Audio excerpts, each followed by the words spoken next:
We'll be right back with you.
Okay, ladies and gentlemen, we're about to begin.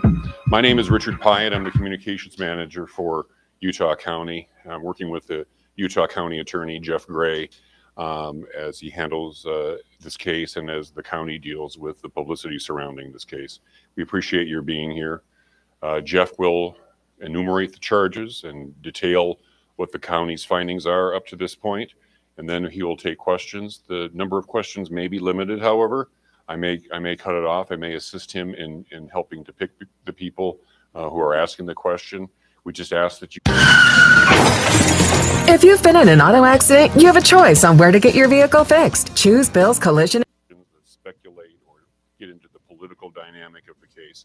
For Utah County, this is a murder case. We're trying a murder case. We're trying to keep the questions to that, but I understand that you're under pressure and have a lot of different questions, and we'll try to answer them. We're joined today by our sheriff and our prosecution team and our county commissioners. Jeff is going to be the only one speaking right now, and I'll introduce right now County Attorney Jeff Gray.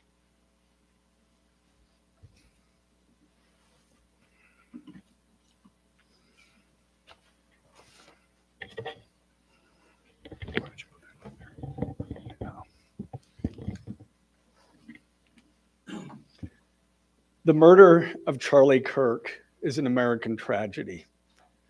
Charlie Kirk was murdered while engaging in one of our most sacred and cherished American rights, the bedrock of our democratic republic, the free exchange of ideas in a search for truth, understanding, and a more perfect union. It is also an offense against the state and to the peace and enjoyment of the people of Utah and of all those who visit here. But Charlie Kirk's murder also strikes a more personal and intimate chord. Charlie Kirk was first and foremost a husband and a father to two beautiful young children. He was a son, he was a brother, and a friend. Like all murders, the senseless and needless taking of Charlie Kirk's life has shattered the lives of those he loved and those who loved him. To Charlie's wife, Erica, his two young children, his parents, his family, and his friends, I express my sincere condolences and offer my heartfelt prayers on your behalf. I also want to express my concern for everyone who was at Charlie's Turning Point USA event at the Utah Valley University, and all who have been impacted by this tragedy. As county attorney, I am charged with bringing justice to those who offend our laws. I am charged with bringing justice for those who are harmed. I am charged with bringing justice for Charlie Kirk. I am committed to these aims. I take this responsibility seriously.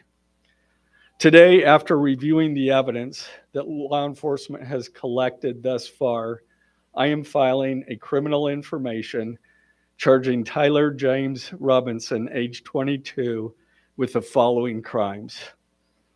Count 1, aggravated murder, a capital offense, for intentionally or knowingly causing the death of Charlie Kirk under circumstances that created a great risk of death to others. Count 2, felony discharge of a firearm causing serious bodily injury, a first-degree felony.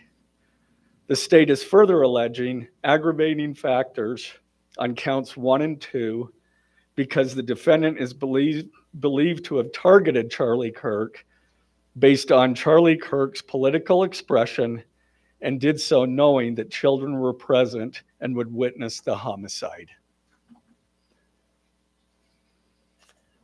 The state is also charging defendant with count 3, obstruction of justice, a second-degree felony for moving and concealing the rifle used in the shooting.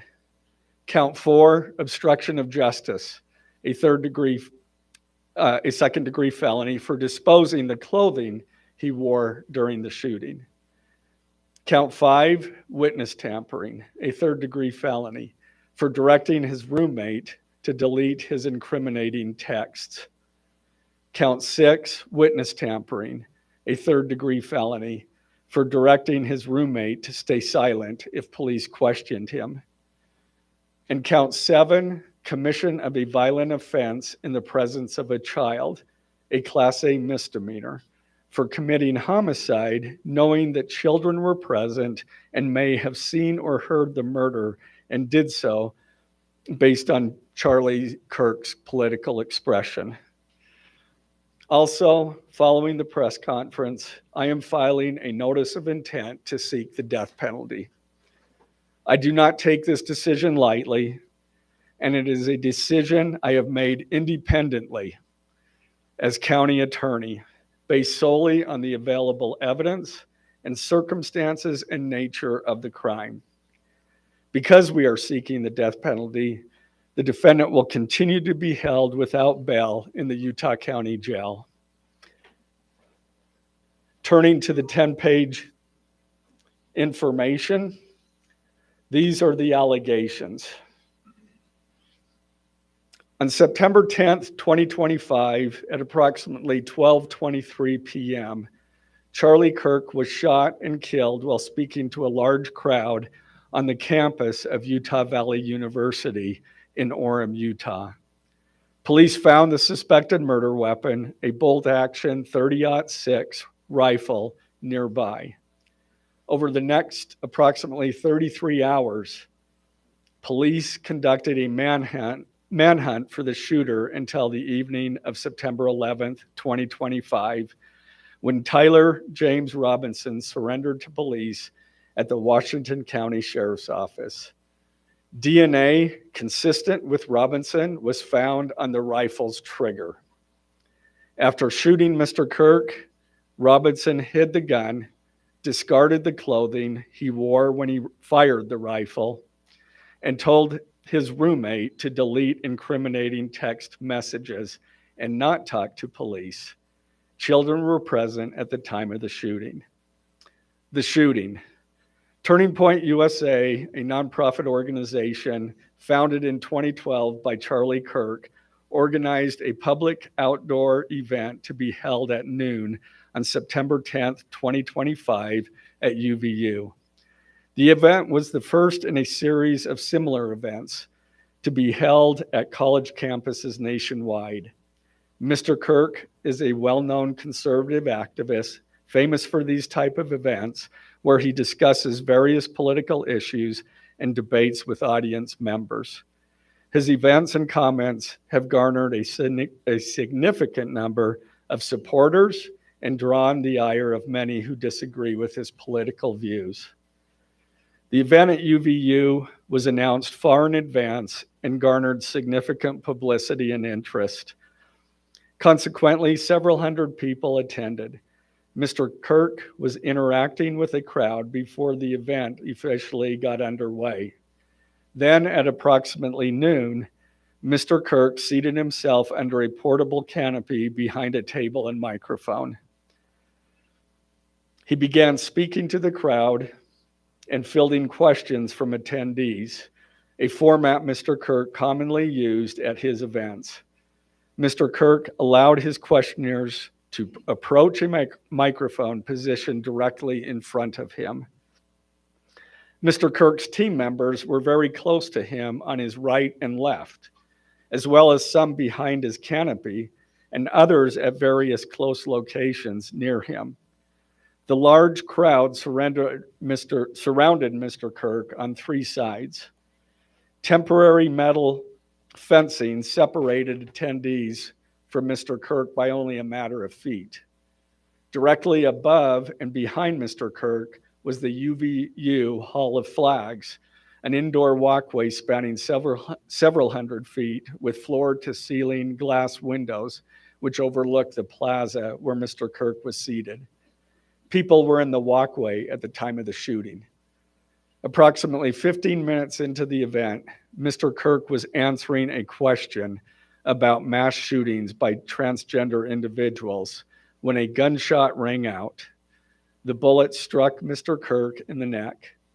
He slumped to the ground almost immediately. The bullet's trajectory passed closely to several other individuals beside Mr. Kirk, including the questioner who was standing directly in front of Mr. Kirk. Children were visible near Mr. Kirk's stage when he was shot. Mr. Kirk was rushed to a nearby hospital where he was declared deceased. The medical examiner's report is still pending. So UVU surveillance. So at the moment of the shot, a UVU police officer was watching the crowd from an elevated vantage point. As soon as he heard the shot, he began to scan the area for threats. Believing the shot came from a rifle because of its sound, he looked for potential sniper positions. He noted a roof area approximately 160 yards away from Mr. Kirk as a potential shooting position and rushed there to look for evidence. The suspected shooting position is adjacent to an open, publicly accessible walkway. To access the suspected location, a person must climb over a railing and then drop to the roof only slightly below. The UV officer climbed over the railing and down onto the roof. He then walked to the suspected shooting position and confirmed a clear shooting corridor between the position and Mr. Kirk's seat. He also noticed markings in the gravel rooftop, consistent with a sniper having lain on the roof, impressions in the gravel potentially left by the elbows, knees, and feet of a person in a prone shooting position. Police reviewed surveillance from the camera covering the roof and discovered that it recorded an individual dressed in dark clothing cross the railing from the public walkway and drop onto the roof at approximately 12:15 p.m. Although the individual moved out of the camera's view for a short time, the camera again captured the individual running across the roof and then low crawling to the area the UVU officer recognized as where the suspected sniper had dropped into a prone shooting. Yo, Kel. Can you hear the video okay, Kel?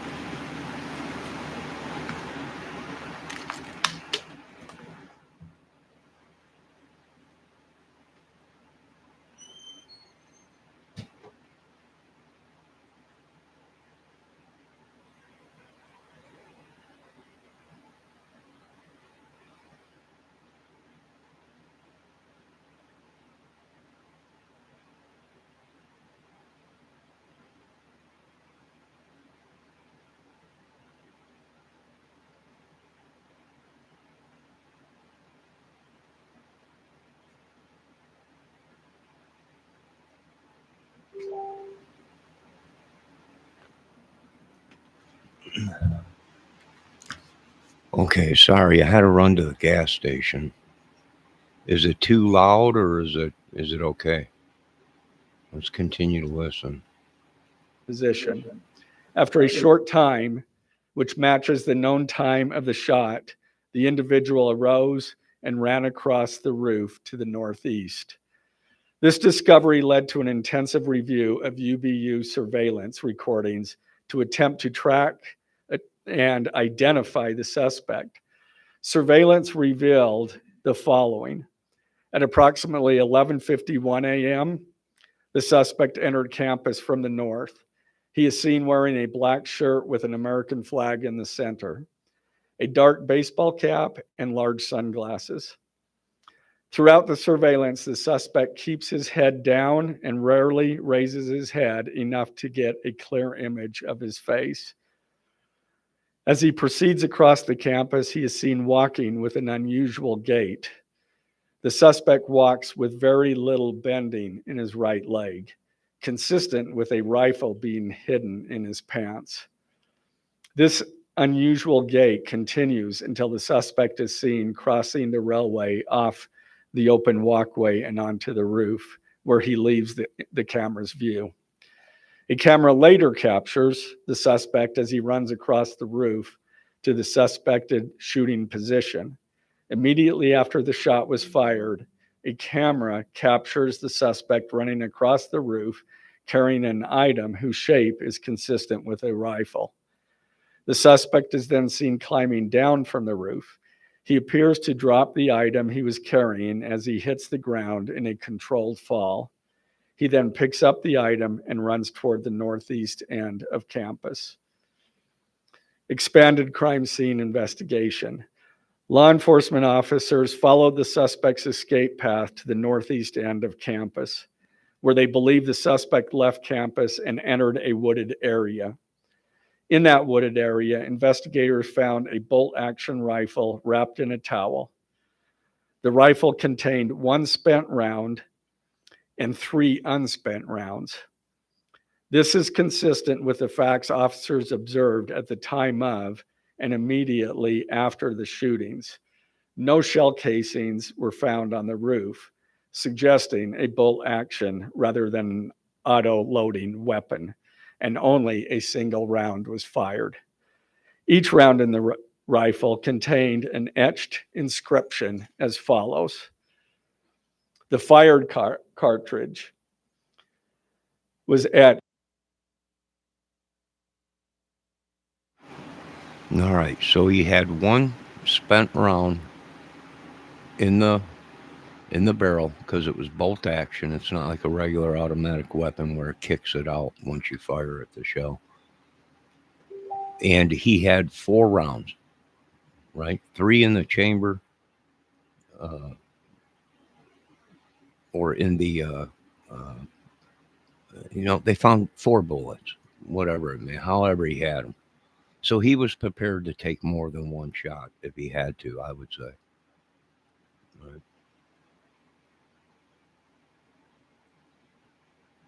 No Tice's bulge. OWO, what's this? The second cartridge that was again not spent. The last 3 were not spent, were not fired. The second, hey fascist, catch, with arrow symbols. The third cartridge, oh Bella Chow, Bella Chow, Bella Chow, Chow Chow. The fourth cartridge, if you read this. So he had one marked with oh Bella, chow chow. I mean, see you later, Bella. Whoever Bella was. That's crazy. You are gay. LMAO. The rifle, ammunition rounds, and towel were sent for forensic processing. DNA consistent with defendant was found on the trigger, other parts of the rifle, the fired cartridge casing, 2 of the 3 unfired cartridges, and the towel. Law enforcement was unable to immediately locate the shooter. So they published photos of the shooter from the UVU surveillance cameras and asked for the public's help to identify him. Meanwhile, Yeah, Count. World War II old stuff before that, fascism and everything. No, you're right. So, old thing probably. I wouldn't doubt it.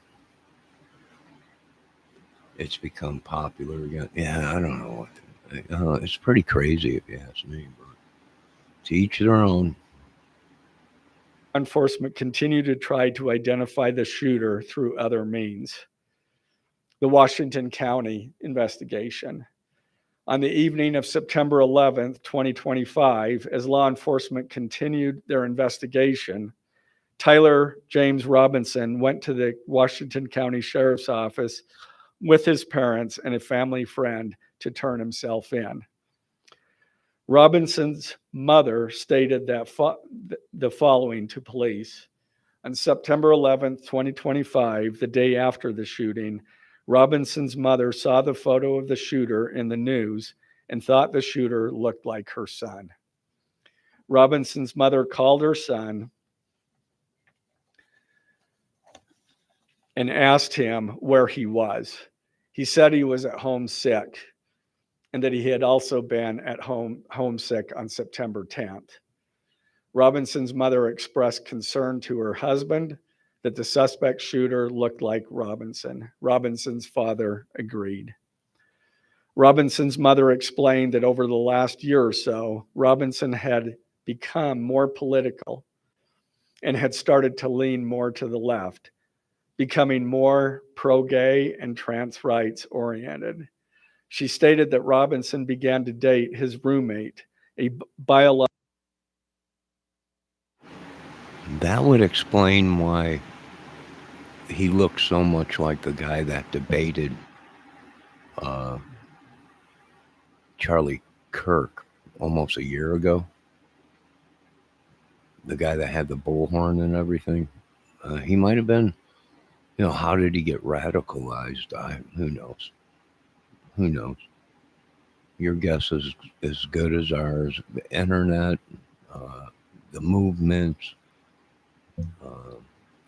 numerous things probably played a part, but he had to be strong enough.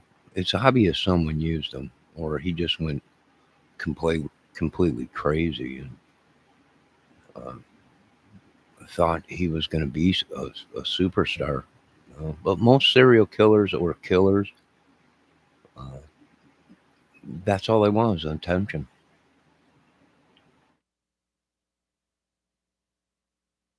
Male who was transitioning genders. This resulted in several discussions with family members, but especially between Robinson and his father, who have very different political views. In one conversation before the shooting, Robinson mentioned that Charlie Kirk would be holding an event at UVU, which Robinson said was a stupid venue for the event. Robinson accused Kirk of spreading hate. Robinson's father reported that when his wife showed him the surveillance image of the suspected shooter in the news, he agreed that it looked like their son. He also believed that the rifle that police suspected the shooter used matched a rifle that was given to his son as a gift. As a result, Robinson's father contacted his son and asked him to send a photo of the rifle. Robinson did not respond. However, Robinson's father spoke on the phone with Robinson. Robinson implied that he planned to take his own life. Robinson's parents were able to convince him to meet at their home. As they discussed the situation, Robinson implied that he was the shooter and stated that he couldn't go to jail and just wanted to end it. When asked why he did it, Robinson explained there is too much evil and the guy, referring to Charlie Kirk, spreads too much hate. They talked about Robinson turning. Wow. So he was going to off himself. He knew he got caught. know, he's probably, wow, crazy, very crazy.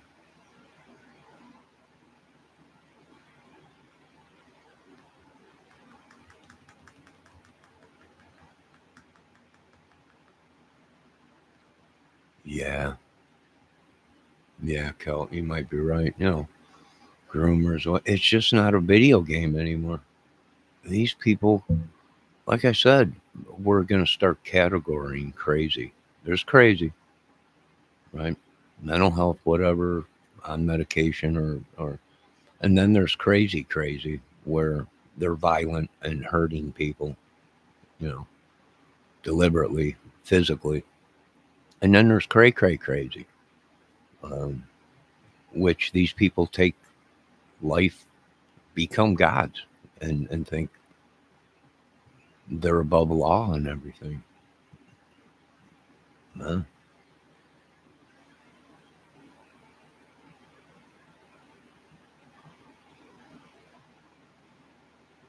Himself in and convinced Robinson to speak with a family friend who is a retired deputy sheriff. At Robinson's father's request, the family friend met with Robinson and his parents and convinced Robinson to turn himself in. The family friend spoke to police and reported telling Robinson that it would be best if he brought all evidence with him to the sheriff's office to avoid police having to search his parents' home. The friend also asked Robinson if he had any clothes that were related to what he did. Robinson replied that he had disposed of the clothes in different areas. The roommate. Police interviewed Robinson's roommate, a biological male who was involved in a romantic relationship with Robinson. The roommate told police that the roommate received messages from Robinson about the shooting, and he did provide those messages to police. On September 10th, 2025, the roommate received a text message from Robinson which said, "Drop what you're doing. Look under my keyboard." The roommate looked under the keyboard and found a note that stated, quote, "I had the opportunity to take out Charlie Kirk, and I'm going to take it." Police found a photograph of this note. The following text exchange, then took place. After reading the note, the roommate responded, "What? You're joking, right?" Robinson, "I am still okay, my love, but am stuck in Orem for a little while longer yet. Shouldn't be long until I can come home, but I gotta grab my rifle still. To be honest, I had hoped to keep this secret till I died of old age. I am sorry to involve you." Roommate, "You weren't the one who did it, right?" Robinson, I am. I'm sorry." Roommate, "I thought they caught the person." Robinson, "No, they grabbed some crazy old dude, then interrogated someone in similar clothing. I had planned to grab my rifle from my drop point shortly after, but most of that side of town got locked down. It's quiet, almost enough to get out, but there's one vehicle lingering." Roommate, "Why?" Robinson, All right. That's crazy, right? That is completely crazy. Wow. So he did hunker down for a while before driving out and let stuff cool down. Yeah, that's wild. Roommate goes straight into covering his ass. Yeah, well, like I said, there was definitely that people knew about it before the murder, right? And this is all planned. This is a planned murder, right? He seen an opportunity, he took it, and people knew about it because he was talking about it before uh, on Discord and other social media. And then he does it, and then afterwards he talks about it. And it was obvious somebody was why would you post out to these people that he needed a weapon to be retrieved from a certain area? Why would you do that if there was no one that knew what was going on? I'm guessing many knew, and he was hoping somebody did pick it up. And he thought he was going to get away with it, but in today's world, you can't go nowhere without cameras. There should be more cameras.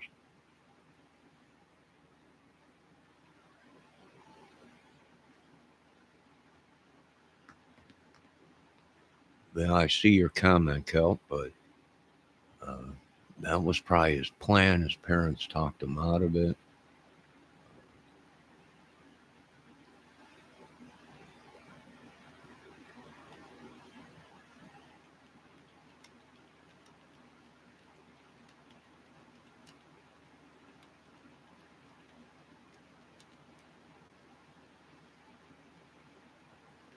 All right, let's continue. Why did I do it? Roommate, yeah. Robinson, I had enough of his hatred. Some hate can't be negotiated out. If I am able to grab my rifle unseen, I will have left no evidence. Going to attempt to retrieve it again. Hopefully they have moved on. I haven't seen anything about them finding it. Roommate, how long have you been planning this? Robinson, a bit over a week, I believe. I can get close to it, but there is a squad car parked right by it. I think they already swept that spot, but I don't want to chance it. Robinson again, I'm wishing I had circled back and grabbed it as soon as I got to my vehicle. I'm worried what my old man would do if I didn't bring back Grandpa's rifle.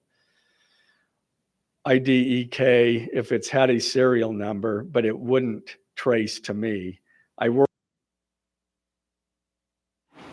All right, so this was an older weapon, right? It was given to him. It was given to his father from his grandfather, and then his father gave it to him. So this is an older Mauser or 30-06 weapon, which now it makes me think of what the heck? How did he? The barrel's anywhere from 31 to 32 to 41 inches. And if it's an old hunting rifle, it's probably about 31 inches or so, maybe a little more. But that's crazy, right? It was a weapon handed down from his grandfather to his father and then to him.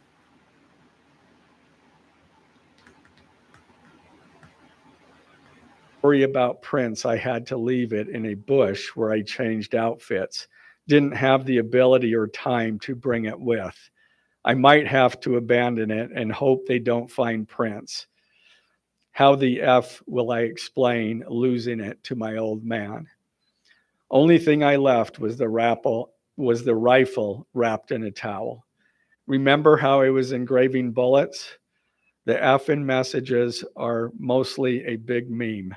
If I see notice bulge UWU on Fox News, I might have a stroke, all right. I'm going to have to leave it. That really effing sucks. Judge. Wow. You hear that, Colt? Oh, someone else. It's Debbie. Yo, Debbie. Do you hear that? It was a mean thing, right? And that's what it, wow. That's pretty crazy. Does that freak have brothers or sisters? I don't know. I know they're saying that he knew he ran into Charlie before. I don't know if it's the same guy that was almost a year ago debated him and was there, right? That's possible. This whole thing is crazy, right? It was an older Mauser, so this makes it even more difficult for him to lug this thing around, right? It was given to him from his father, which his father got it from his grandfather. So maybe it was a little bit older. It wasn't up to date weapon. And he said he left it in just a towel. Well, where's the box come from? Right? People are at, what are they doing with a box? Well, they might have had gloves on, picked the box or picked the weapon up and put it in a box. That's possible. Or that photo is fake. And people are saying, well, why are there flashlights flashing on the ground? Right? Well, you have to remember he left it in a wooded area. Now, that little 20, 30 feet of nothing but trees right there, a lot of people are saying, what woods? There ain't no woods. That's considered the woods to them when that's what they use the term for. It was just a patch of trees. He left the weapon there, wrapped up in a towel. So where'd the box come from? Well, I don't know. Either it was forensic and they didn't want to take the chance. They put it in a box so it wouldn't be touched or anything like that. Or it's a fake photo. One of the two. Who knows? Right? We don't know what forensics did or the FBI or police, how they handled the situation. But I'm sure he wasn't running around with a box. I mean, I don't think so. I don't know.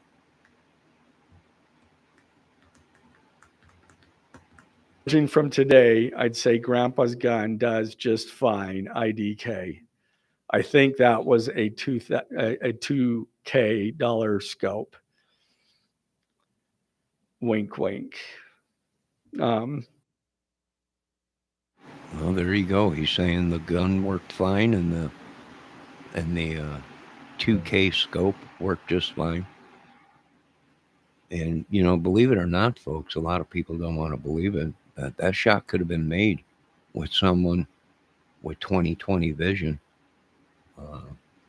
and by just using the iron sights.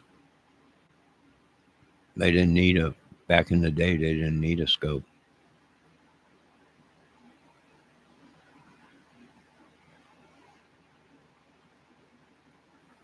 Robinson again, delete this exchange. Again, Robinson, my dad wants photos of the rifle. He says Grandpa wants to know who has what. The feds released.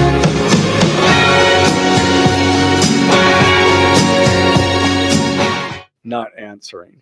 Robinson, since Trump got into office, my dad has been pretty diehard MAGA. Robinson, I'm going to turn myself in willingly. Ever since Trump, his dad has been hardcore MAGA. Oh, wow. Wow. Yeah, Kel, there's a picture out there of the gun in a box. Now, we don't know if that photo's real or someone just pulled up a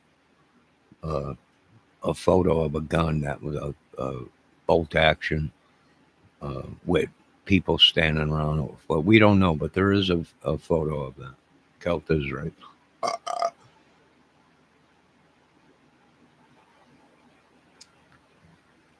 Mega. Oh, boy. One of my neighbors here is a deputy for the sheriff. Again, you are all I worry about, love. That came from Robinson. Roommate, I'm much more worried about you. Robinson, don't talk to the media, please. Don't take any interviews or make any comments. If any police ask you questions, ask for a lawyer and stay silent. The search for Robinson's residence. Police executed a search warrant on Robinson's residence. During that search, police discovered a shell casing with etchings like the etchings found on the shells in the rifle near UVU. Police also found several target boards with bullet holes in Robinson's home. Now, as I stated in the beginning, when I read those allegations, these are allegations. And like the evidence set forth in this statement, those allegations. What you've heard from the media, even from state and federal officials, has not been tested in the crucible of a jury trial. I understand the public's desire to know the facts. My own family members have pressed me for information. Why are we reluctant to share the details of the investigation itself and comment on the case? Because I want to ensure a fair and impartial trial. I became a prosecutor because of my love for the ideals of this great country and the principles embedded in our Constitution. The free exchange of ideas and opinions is critical to this great American experiment, but so too are the protections afforded to the accused found in the Fifth and Sixth Amendments: the right against self-incrimination, the right to a speedy and public trial, the right to the effective assistance of counsel, the right to confront one's accusers, and the right to compel the attendance of witnesses.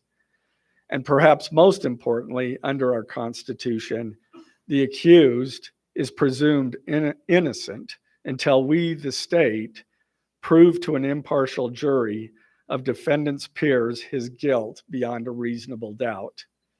That jury cannot rely on our allegations, on what they hear in the news, or on what they hear from a public official. The jury is the sole trier of fact, and they will. Well, he's right about that. Thank God we got it right and didn't say 100%. We always say on this channel, it's our theories, our speculation. You know, do I think there was other people involved? I don't know. When he said no, that was an old man, crazy old man, they picked up, and then he said they picked someone else up that was dressed just like him. Now, was that saying that, well, there was other people there? I don't know.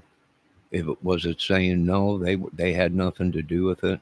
But how do you show up at a place like that dressed the same as the killer? Coincidence? I don't know, maybe. I think that TMZ video might have picked up that guy that dressed just like him. And he was the one that was walking in the neighborhood in front of the lady and a man that were out strolling the neighborhood. So is there somebody, I don't know, can you get anybody else on this? Well, it's obvious other people knew about it on Discord, and his girlfriend or boyfriend or whatever, and his family was the only one that came forward. And even in his own words, he said his dad became hardcore mega ever since Trump. So maybe, I don't know, I don't know. It's only our theory and our speculation that other people probably knew about it. Now, did they call the authorities? I don't know. They're saying they didn't, they have all the data. They have the data, his phone, who he was talking to before and after. We'll see. We'll see. His roommate knew about it, though.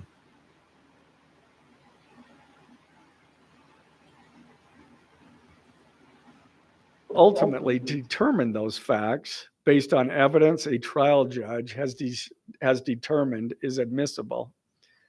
Again, as prosecutors, we bear the burden to prove guilt beyond a reasonable doubt. But make no mistake, we welcome this burden. I'd like to now introduce my trial team who will be charged with prosecuting the case. This is a veteran and expert team of some of the state's best trial attorneys. Chad Grunander, who is Well, here's the thing. They're serious. They want this to go to trial. Now, would I want it to go to trial? Sure. It'd be a great case to see what happened for courts and everything and for the crime communities. Do I think it'll ever make it to court? Probably not. He'll probably cut a deal, confess to it, and skip the hearing or whatever, and he'll come out and tell his story. And who knows if he's innocent, uh, then he'll go to trial. He'll say he can beat it, and he'll want to go to trial. Then we will see everything, all the evidence, all the data, everything. Right? Then we'll see it. Which that's the way we like it if you're in the crime sector or whatever, or an American citizen. But I probably would think he's going to cut a deal. They have him, and what can they do? They might throw something that we're going to take the death penalty off the table. We got you. Explain why and who else was involved. And we've seen that in numerous murders where they cop a plea, like Kohlberger and so many more. And as long as they get the truth, and as long as they get, if there was other people involved. Now we don't know if he'd give up other people. We don't know that. That's a tool we can use in trying to get info out of them, right? If they have proof of that there was other people that knew, then they have photos and video and license plates and witnesses that people were going to his house and they were from out of state. And this was a big conspiracy and everything. So, you're going to fry. Unless you tell us exactly the truth. We know about this. We know about that. Don't try lying to us. Or you're going to sure as the day is long. It might take a year. 2. But you're going to ride the lightning, as JLR said. We don't know. Yo, what's up, Kel? Debbie says, as this goes to trial, it will be speculation for years. Let them speculate. One of my 2 chief deputies, Ryan McBride and David Sturgill, on the far right there. And those 2 were very much involved in preparing search warrants, did a phenomenal job, worked day and night to see that accomplished well after he was, Robinson was taken into custody. Also, Lauren Hunt, she is one of our special victims prosecutors. And Chris Ballard, my second chief deputy, who will be handling motions. I'm going to explain just the procedural steps. We're not a grand jury. We don't have a grand jury system like the federal courts do. It's a preliminary hearing system. So the arrest and filing of the criminal information are merely the first steps in the criminal justice process. Today at 3 p.m., the defendant will appear before a judge in the Utah 4th District Court for his first appearance to be informed of these charges and to ensure that he has an attorney to represent him. The hearing will be brief. The judge will conduct that first appearance virtually via WebEx. This is not unusual. In the 4th District, all felony first appearances for defendants who are in custody are held virtually. A link to that hearing is available for media on the Utah State Courts X account at Utah State Courts. Now, following defendant's first appearance, he will be. Well, we'll see what happens. We'll see who comes to his rescue with lawyers. What do I think? I think they got too much on him. If he wasn't the shooter, boy, they sure did make him to be out a good potsy. So take it with a grain of salt. A lot of people say a lot of things are impossible today. But if that was the case, Charlie Kirks would still be alive. So anything is possible if it taught us anything in this country. All right, let's see what chat's saying. Debbie said, in fact, the guy said, and Kel said, well, the freaks are writing these names down. Well, you know, I've been watching a lot of YouTubers say that they're just tired of it. I wouldn't doubt it if war breaks out in America. Wouldn't shock me one bit. All right, let's continue. Entitled to a preliminary hearing. At that hearing, the state will be required to show probable cause that defendant committed the crimes. The purpose of the preliminary hearing is not to determine guilt, but simply to assure the court that the prosecution has enough evidence to proceed to trial. If a judge finds probable cause and binds the case over for trial, an arraignment hearing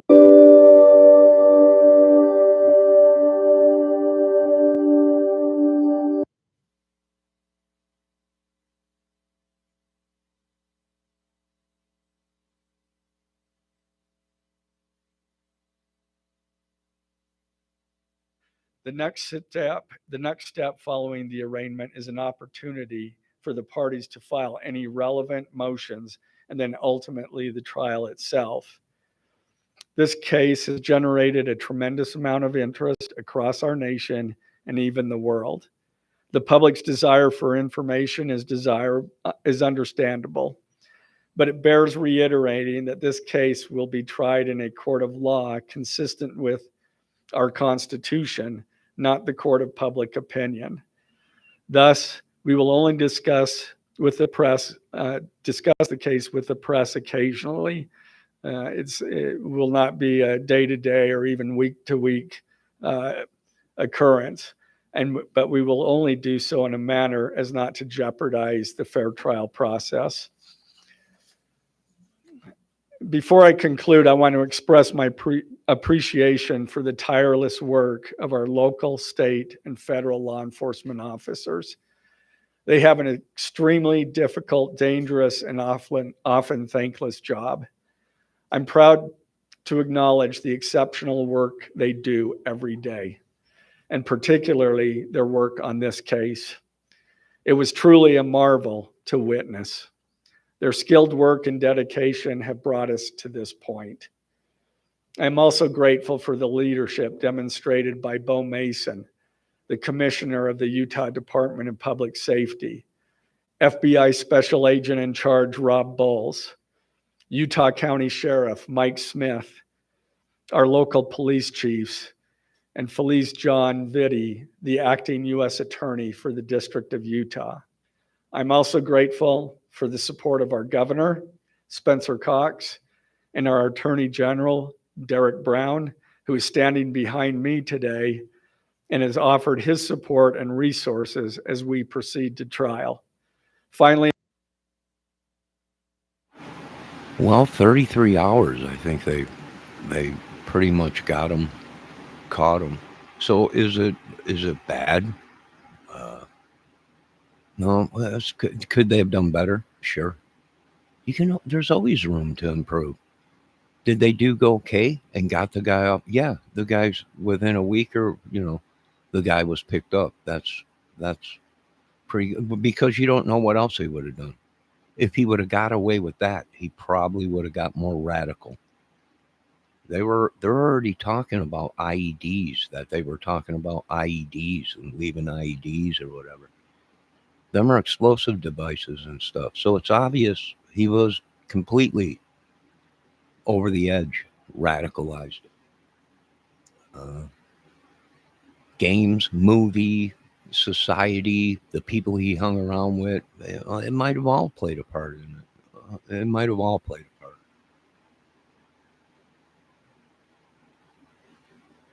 I want to thank our Utah County Commissioners, Amelia Powers Gardner, Brandon Gordon, and Skylar Beltran. They too have pledged to assist with the resources needed to successfully prosecute this case. I will now take a few questions. For questions, ladies and gentlemen, just really fast, if you could identify yourself and what organization. Yeah, thank you. Okay.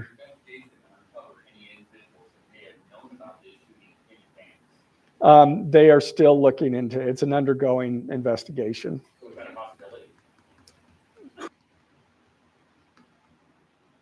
I think Debbie might be right. They were talking about IEDs, about another killer that was radicalized, Sir Hanser, or Sir Hansel, whatever his name was, who they think was MK Ultra. And actually, there was blanks in the gun, and he was just a potsy to be there so the real shooter can get away. And that's possible.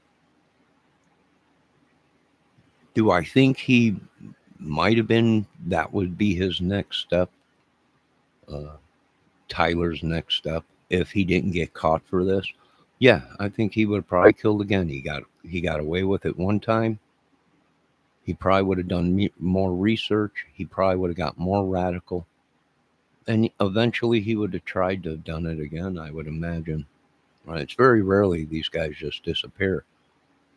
Now, he could have, don't get me wrong, he could have done this, got away with it, and disappeared. No one would have known nothing. But he talked too much before the murder and after. You know, it was his parents that turned him in, no one else. No, none of these other people called the police and said, this guy's going to try and kill the Charlie. Not one of them.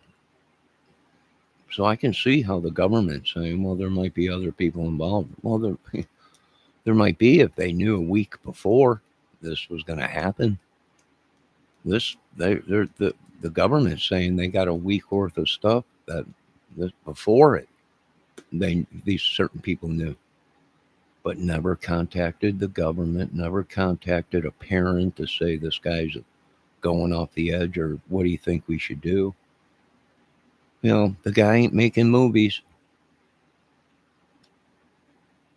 We know that much.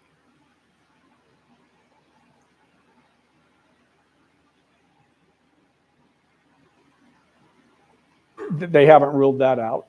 As I'm there with CNN, the text message that the exchange with the roommate, can you give us a sense of, did that happen over several hours? Did it happen? I don't have that information. Emily Anderson, Stars Solid Tribune. I know, acknowledging that you made this decision to pursue the death penalty independently. Did you hear it also the Trump administration or Governor Fox's administration as you were working on these charges? I talked to officials from both administrations, but I was not pressured to make a decision. I understood their feelings on it because it was in the news, but we didn't really discuss that. Mr. Gray, Gary Tenney with Fox News. Do you have any indication that transgender issues played a role in the motivations for this shooter? I'm going to stick to what I just stated in my public, in our information. I think that is pretty much set forth there. Mr. Gray, Ben Winslow, Fox 13 News, just asking, are you planning to file additional charges against anyone else in connection with this? Again, we don't have any information at this point of additional suspects, but I know that our law enforcement agencies are continuing to follow leads. Mr. Gray, the FBI director today said that you are, quote, or that other people, a number of people are being investigated and interrogated. So it seems that there are people who like the up the box. Yeah, I'm not. The suspect was a lone wolf, or could this be part of I can't comment on that. I'm not aware of all their investigation. I just know that these agencies are continuing to investigate this case and follow all leads. BBC News. Would like to know, how does this possibly interface with any federal authorities? That's up to the feds. They have different charges, and they're reviewing the evidence. And after they review the evidence and the law, they could file charges, but I'm not privy to exactly what they're looking at. Dennis, helping with the BBC, you spoke a lot about text messages with the roommate. The governor previously said the roommate is cooperating, but could we see charges against the roommate? Again, I'm not prepared to answer that question.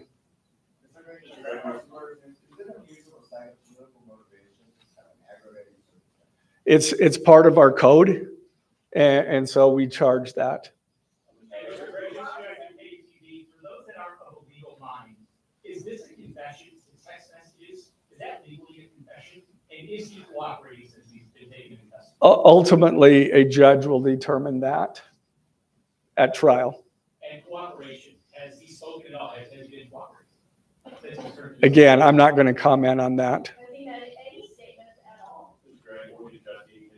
Okay. What would you tell us about the suspect's time online that some say radicalized him? I am not aware of that information. The enemy is coming.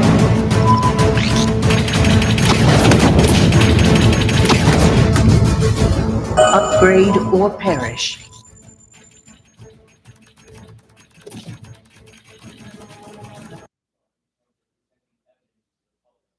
Your team has been very circumspect, very measured in what they put out. Does that hamper your investigation of the build-up to this? Well, as attorneys, we typically like to control that information to preserve an impartial jury and a fair trial. Ex- Excuse me? I don't have that information. Can you tell us more about what the family may have said in interviews? Um, His mother? What the family said is what I provided. Do you anticipate that the defense will try to get this trial moved out of Utah County, and how will you respond to that? That from where? From Utah County, That the defense will be from Utah County? that they will try to get the trial moved? I couldn't predict what they're going to do. You say any of this does the timing of the shot and the question of death on that she didn't transgender, is that more a coincidence? That will be for a jury to decide. The jury confident that the roommate had no part of this attack whatsoever. Again, I'm not going to comment on the evidence. Wow. How many of you folks, later on, comment down below, how many of you folks think maybe, do you think there's a chance he was communicating with other people? Did he know Kohlberger? I'm just throwing this out. I know it's crazy, people. Oh my God. Well, did he? Kohlberger did some kind of experiment throughout the colleges or something, or on Reddit or something like that. Another thing, folks, I want to promote what I'm using now. You tell me if you can hear a difference in the volume. I'm using this new thing that I downloaded. It's an app, and it is called Volume Boost. Now I'm going to turn this off real quick. I think this works pretty dang good. I'm going to turn this off. Now you'll be able to tell the difference in the sound probably. Again, I'm not going to comment on other than the facts that or the evidence that Turning we've it off. gathered so far. I turned it off.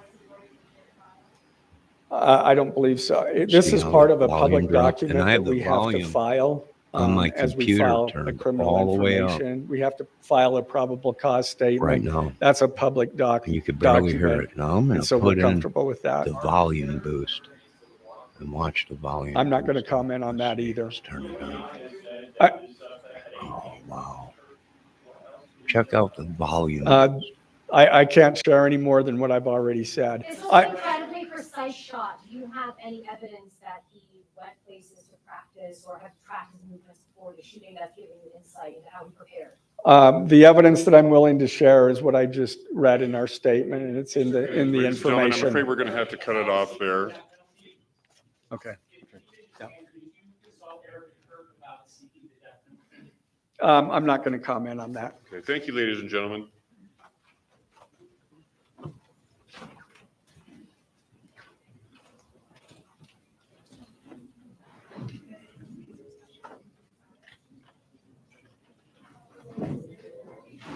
Wow. They abruptly ended that, didn't they? The big guy came in. You're all going to have to. There's nothing no more to see here.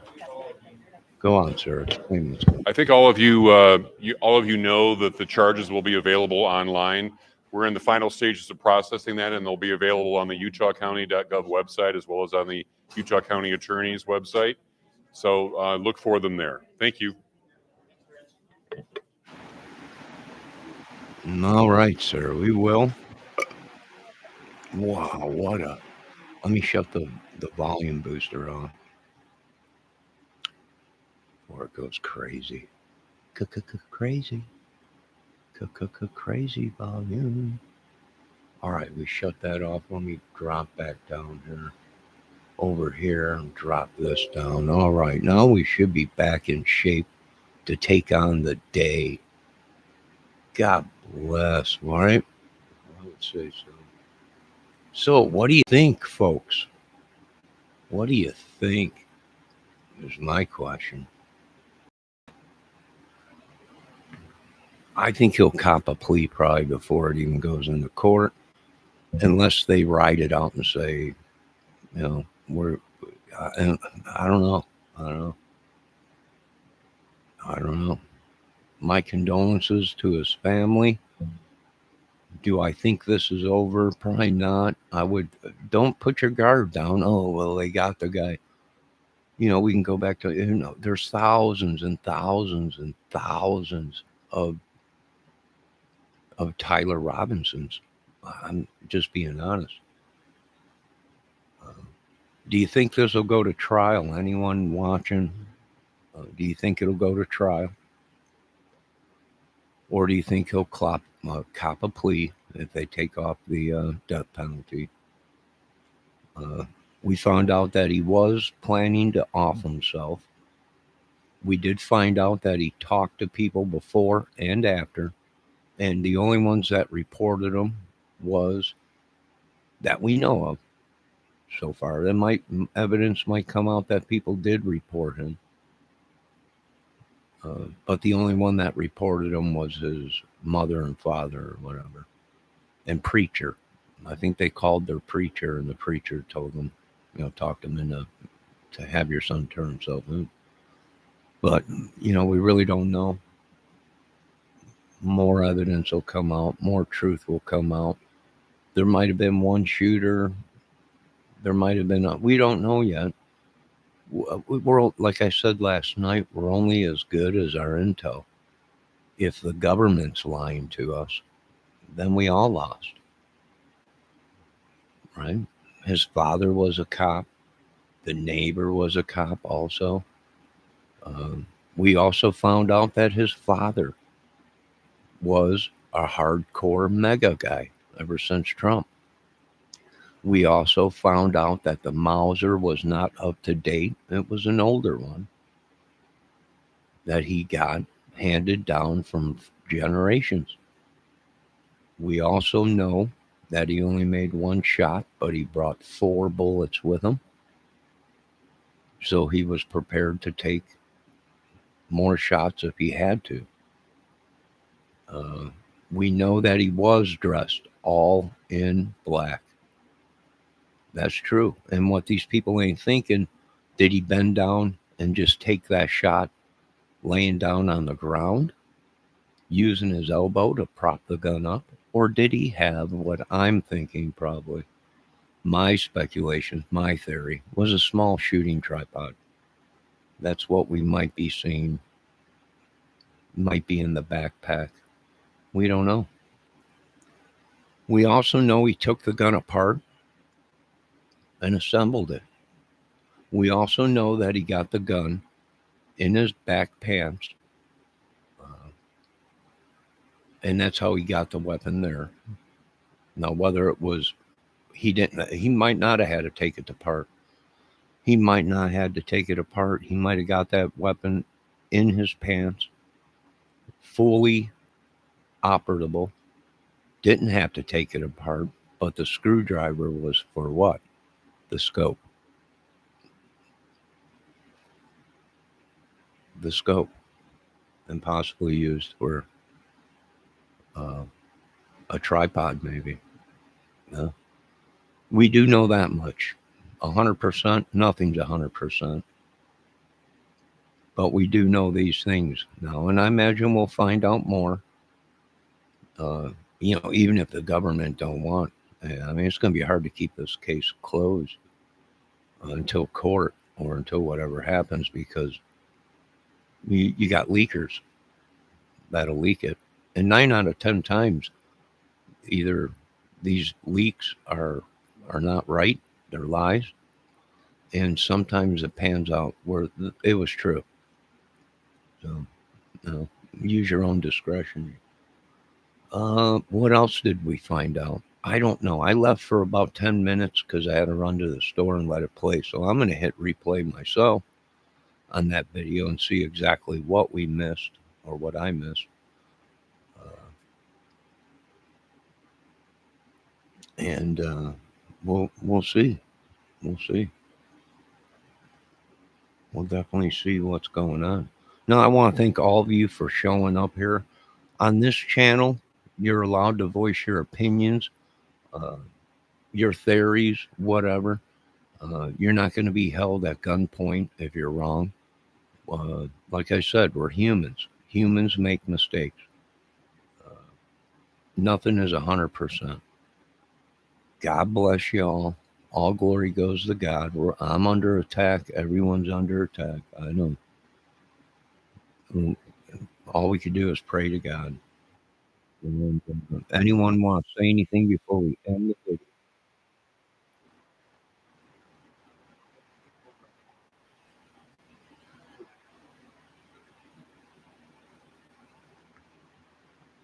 All that stuff was connected energy. Yeah. Yeah, the new kinetic energy weapons. Also, the new air weapons that are out. No bullet, just air, compressed air, high pressures, released at short distance, could cause massive damage. That's true. A lot of things. Who knows? We'll find out eventually. God bless you all. Have a great day. And I'll be back once we get some more intel. And we're not always right as creators. And sometimes we get it wrong and sometimes we get it right. No hard feelings. God bless. I'll be back.